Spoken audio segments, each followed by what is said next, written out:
At Sierra, discover great deals on top brand workout gear, like high-quality walking shoes, which might lead to another discovery. 40,000 steps, baby. Who's on top now, Karen? You've taken the office step challenge a step too far. Don't worry, though. Sierra also has yoga gear. It might be a good place to find your zen. Discover top brands at unexpectedly low prices. Sierra, let's get moving. Does it ever feel like you're a marketing professional just speaking into the void? Well, with LinkedIn ads, you can know you're reaching the right decision makers. You can even target buyers by job title, industry, company, seniority, skills. Wait, did I say job title yet? Get started today and see how you can avoid the void and reach the right buyers with LinkedIn ads. We'll even give you a $100 credit on your next campaign. Get started at linkedin.com/results. Terms and conditions apply. This is Optimal Health Daily. What to do when no one supports you, by Chalene Johnson of ChaleneJohnson.com. And I'm Dr. Neil.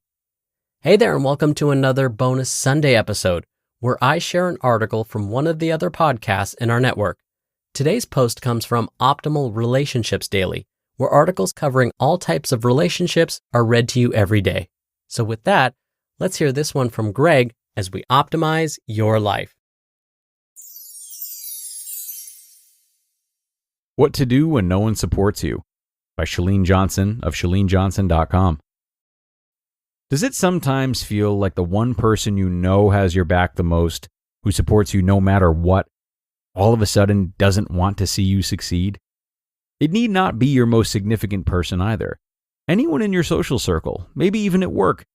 You talk about goals and/or changes you're making for the better, but they're not showing interest in your efforts to improve yourself.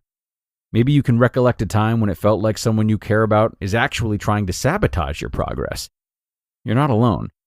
Years ago, I was working with a personal training client who had over 200 pounds to lose. She was so dang determined. Just walking from her car to the front door of the gym was difficult. If someone has 200 plus pounds to lose, the time spent in the gym is really important. Not necessarily for the reasons you might think, like the workout, but rather helping shift mindset. Much of our time together was spent figuring out what was going on in her head, why she was numbing herself with food, listening to discern what triggered certain feelings and how I could help her to create new habits and new ways to cope with these feelings other than food.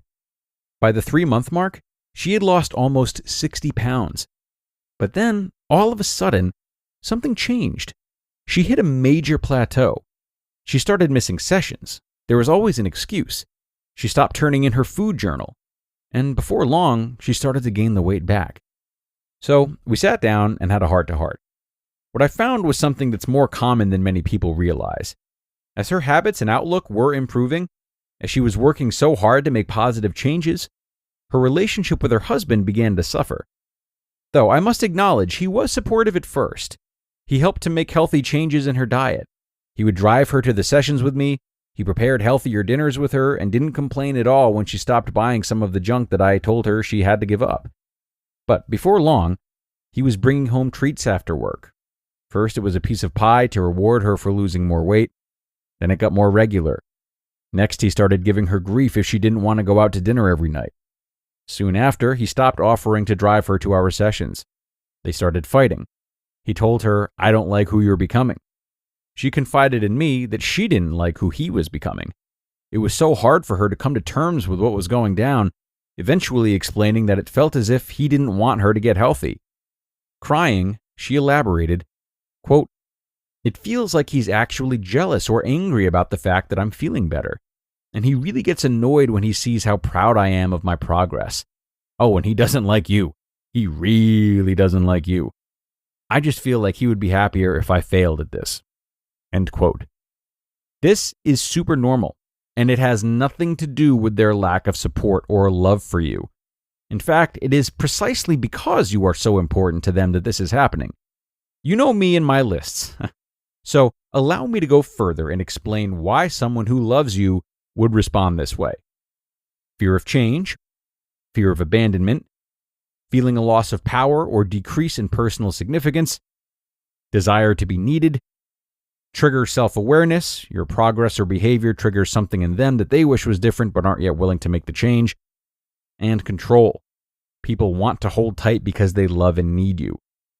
One of my favorite analogies that really helps to paint a picture of this entire scenario is called crabs in a bucket, more commonly referred to as crab mentality. Picture it. A bunch of crabs clawing about in a bucket. A healthy crab could easily escape, but doesn't. Why? Well, each individual crab is more focused on saving himself rather than that of the entire group. So when a crab actually does try and get out of the barrel, the rest of the selfish group will do everything it can to drag the poor little crab back. Like literally, they will all pull him down. And that's pretty much their existence, until they effectively bring on their own collective demise, or make their way onto your seafood platter. This crab analogy works perfectly with my story of said fitness client. The husband's behavior was really an attempt to diminish the progress of his wife's accomplishments, for reasons we can only speculate, who was excelling far more than she ever had before. She was getting there. What to do about it? Ooh, another list. Evaluate. Consider if the relationship is valuable, friends versus family. Use empathy. Imagine what it's like from their point of view. Self-awareness of your obsession. Are you only talking about your new path? Lead with love. Change is only embraced when we feel loved and safe. Lead by example and invitation. Don't shame or tell people what they should be doing or what would be good for them. They already know. Communicate. With empathy. Use their words. Avoid pointing fingers or saying you. And reframe opportunity. View discord and disconnect as an opportunity for growth.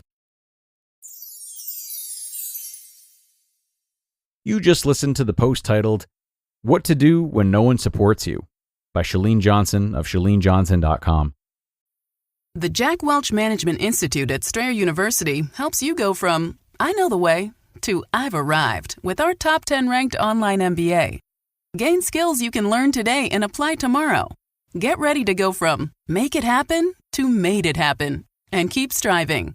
Visit strayer.edu/Jack Welch MBA to learn more. Strayer University is certified to operate in Virginia by Chev and has many campuses, including at 2121 15th Street North in Arlington, Virginia. Oikos presents 15 Seconds of Strength. Here we go. Steve's got a trunk full of groceries and no one to help him. Oh, that's tough, Jim. Looks like a 5-trip load at least. He grabs the first bag, the second. Bob, it looks like he's trying to do it all in one trip. He shimmies the door open, steps over the dog, and he stumbles. Oh, right into the kitchen without missing a beat. Jim, now that's a man who eats his protein-packed Oikos. With 15 grams of complete protein in each cup, Oikos Triple Zero can help build strength for every day. Oikos, stronger makes everything better. And thanks to Chalene for this post and her continued contribution to our network. We've gotten to read from her blog so much over the years. Now, I really like this list that she ended with. And for those who might find themselves in this situation, I encourage you to also take action on that second bullet she listed about using empathy and imagining what the point of view of the person not supporting you is. Use it as an opportunity to connect and have a conversation with the person whose support you feel you're losing about how they're feeling and how you can better support one another in both of your feelings and your goals. Now, in many cases, you'll find that the primary objective of these people is not to slow you down, but to soothe themselves. And it can be awfully soothing to just be reminded that you do care for them, and that changes you're making on the outside have nothing to do with your love for them, your belief in them, or your desire for them to succeed as well. So, some food for thought as we wrap up another episode, and thanks Chalene one more time. And thanks to you all, of course, for tuning in today and every day. It's time to get going, everyone, so have a great rest of your day, and I'll look forward to being back here with you again tomorrow, where your optimal life awaits.